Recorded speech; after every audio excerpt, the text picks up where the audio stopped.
Hey fellas, well, I just finished my first viewing of the director's cut of Justice League, the film directed by Zack Snyder, and it's definitely a film which is a significant upgrade from the previous cuts, and that's coming from someone who didn't have as many issues with it as other people did. Though I did often call it on later viewings Mood Whiplash, the movie. So after years of fan advocacy as well as $70 million invested to further the film to complete its visuals and assemble the cuts. It's definitely much more tonally consistent than the previous film was, and I'm not going to go into any major spoilers. That's why I put that in the brackets. That came from my deep dive of the whole film, which more than doubles the length from like the original lean 2 hours into a massive 4 hour and 2 minute epic. Which, as for what it means for the future, well, I guess that's definitely going to be for the people in charge to decide now.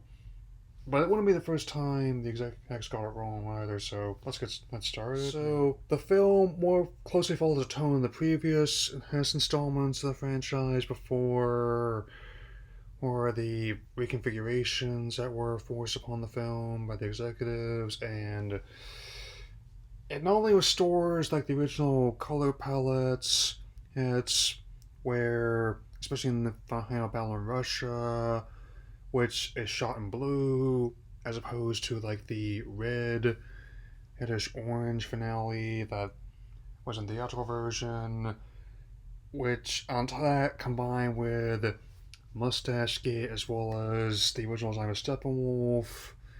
Wolf, Wolf, I compared to like not sure whether it was a movie or of a game of Injustice called Zimonos I was watching, and that they also more closely he connects Steppenwolf as one of Darkseid's acolytes.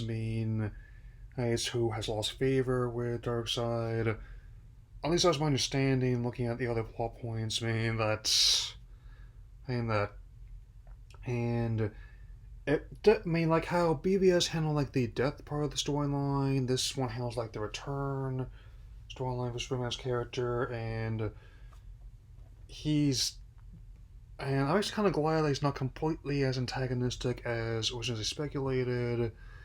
But also further connects with the nightmare sequences of what would have happened if the team had failed to unite, right? And also the the loss of Martha Kent and Lois Lane pushing him over the and also Flash's character is expanded upon, and also more scenes of his lover, the Iris West, as well.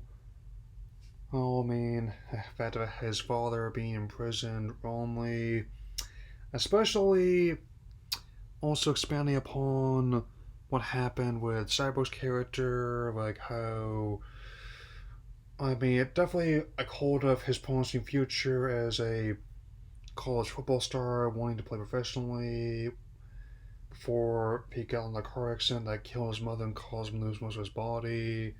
I mean, and this is technically isn't a whole thing with his father Silas being Doctor Manhattan. You totally see that in the other the Jeff Cohen trailer. And it's definitely like the original 170 minutes, and then it's cut and then some. I mean, since I definitely, and not as for the canonicity of it, I submit it's something of an Elseworld where a different timeline, as it were. They're already planning making plans for that. Which would have done better than the other film had it been released in the before times. and a long while ago? It might. I mean, I'm not certain because it was already a vastly different cinematic climate that the original was released in, as is the one this one is. I mean, since whatever the future looks like, it's definitely going to be an interesting one. But from a technical point of view, it's definitely a big one. Like, not only has the original score from Tom Junkie X Hogan restored, so there's no more of the white stripes or the snippets of the '89 Batman or some of the Superman themes in there. Here, I mean, here, I actually don't mind. They also that this one was portrayed in 4:3 full screen as opposed to the usual 16:9 widescreen. Because, I mean, it's always comes this kind of fascinates me whenever a director will play with aspect ratio, but I get ahead of myself here. Before that, his different cuts of Watchmen provided a template, like how you had the theatrical version, which ran for 242 minutes, the director's cut of that film, which ran for 3 hours and 2 minutes, and also like the 343-minute Tales from Black Freighter Ultimate Cut, which add back in the Tales from Black Freighter subplots. I mean, so there was precedent even before that.